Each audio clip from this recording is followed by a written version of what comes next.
This run is personal. Is the new full length project from Tribe Mark, um, real name Markins Kenny Charles, and you heard Markins, so hint hint hint, he's Haitian. All right, that's a Haitian ass name right there.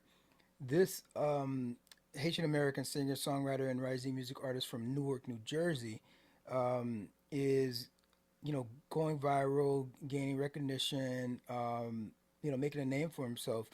Notably on Instagram, Davido discovered some of his work there, and he actually was featured on tracks like "Don't Judge Me" and his collaboration with Eddie Kenzo's hit song "Shakamo."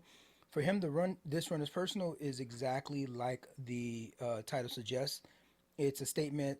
The rollout has been smart. Visuals across social media, the music landing in the right hands, opening up doors for your boy, and people who have been following his journey for a long time are sort of seeing this whole thing come together, this journey come together. Production wise, this album knows exactly what it's trying to do. Nothing feels overdone.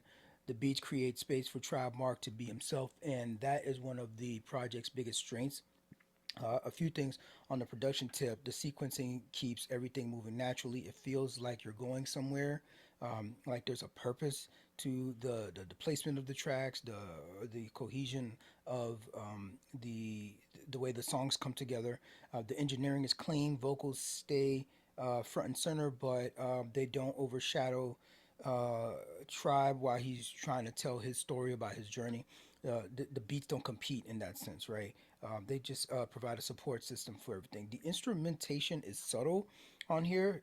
There is live instrumentation on here, but it's a little bit more subdued. He credits the importance of instrumentation um, in his music uh, from his upbringing, right? Listening to Haitian music, and that it might not necessarily have been something that he did any deep dive into, but it was always around, and he just naturally absorbed the appreciation for instrumentation through his family and stuff, listening and playing Haitian music in his life. So he wanted to incorporate that sort of feel into his songs. Although none of his songs are really like compa leaning like that, right? He does have the track on there, My Vico. I'll talk about that one in a second.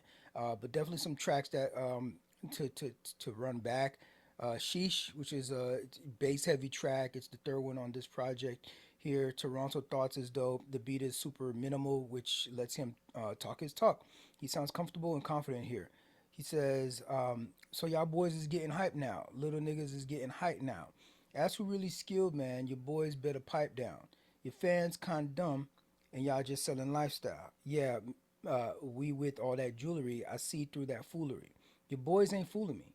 Put that trash out out. You're polluting the community. Quick to black out like I'm under scrutiny.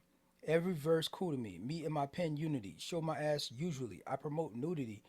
Your chick heard what I make, her eyes googly. Your cheese making her bored, nigga charcuterie. My hood wasn't new to me. My mom tried removing me. When you was teaching fiends how to scam in your community, they was putting bass in your voice like it was puberty. Telling his story about his upbringing, even in that right there, like the effort of his parents to kind of get him out of that stuff, right? But he grew adjacent to the streets, Newark, New Jersey. It is what it is. You absorb some of that stuff, so he tells some of of that life experience through his storytelling on tracks like that. Maveku is a not so subtle hint to his Haitian background. Maveku is Creole for "I'm with you," right? So the song is "I'm with you, I'm with you, I'm with you." It goes a little something like "Zo girl, go girl, hope you know girl. Zo girl, summer, hope you know girl. Vale nu, baby, vale nu. You so bad, meteo ajenu. You the best, baby, Maveku. Make a mess, oh, oh, oh. Oh. You got me like, hey, oh, hey. So that's the little chorus part right there. Put them girls to sleep, bonsoir. Baddies come none de non toi, but but you can call, but you can't let them win your foi no. So basically talking about put them chicks to sleep, bonsoir, like good night. Baddies come in the twos and the threes, and you can't let them win, not even once, right? Ma veku, ma veku, ma veku. I'm with you, I'm with you, I'm with you. That's pretty much that track there. And so uh, just how he like it is it's we would call this Kringlish, right? Mixing the Creole and the English. That's exactly how I grew up, right? Being Haitian, where it's like I if I'm speaking with Haitian people, or even with my parents back in the day, it was like most of I'm gonna be throwing a lot of English in there, and every once in a while you're throwing a little bit of the Creole that you know, right? And I was kind of encouraged to do that because they were trying to learn English at the same time, right? So they wanted to like learn some like the English words so they get to practice in those conversations. But that also took away from my being able to like dive deep and get like a full grasp and command of the Haitian language. I mean, I do well enough, right? If I come across other Haitian, but they could tell they're like, oh, you're not from the mud of Haitian culture like that. Like I didn't go to school in Haiti, right? So that would have been like key exposure if you're going to school. I went to school here in the States, so all my upbringing was pretty much English, but through family interactions, you pick up some Haitian words and you incorporate it the best you can. And so just like him, a Haitian hearing me speak Creole, they'll be like, something, something's going on there. That's not exactly the way right. You don't command the language exactly the way that a native a Creole speaker would. But the biggest takeaway overall for this project is the consistency throughout. It's there's nothing jarring. There's nothing that really comes away and steps out of the mold from what he's building on this project. So it's a smooth consumption throughout. The whole project feels grounded. It's focused. It's confident without forcing it. The whole thing is the kind of album you throw on when you're ready to give it a clear listen, because he's talking his talk on here. He's talking about real stuff on here.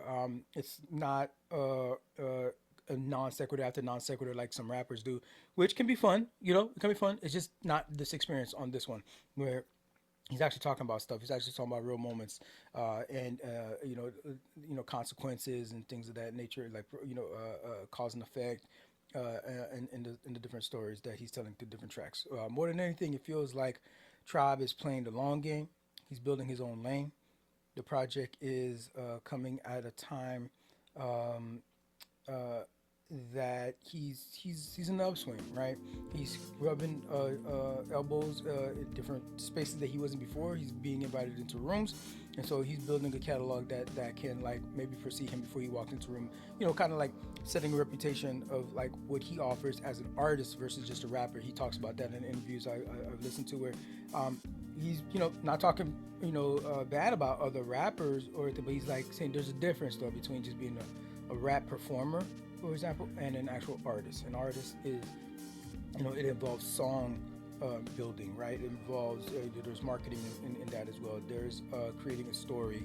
There's instrumentation that's involved, in the production side. So the difference between an artist and a rapper. So he fancies himself as an artist, and that's the route that he's going. So I'd love to see that journey and see where he goes from here.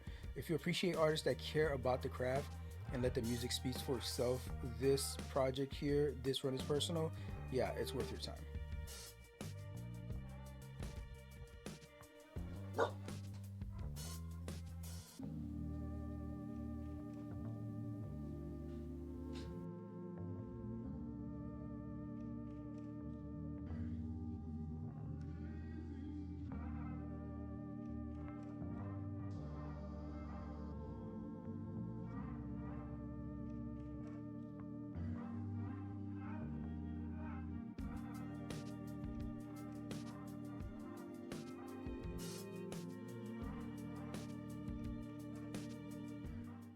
It's challenge day.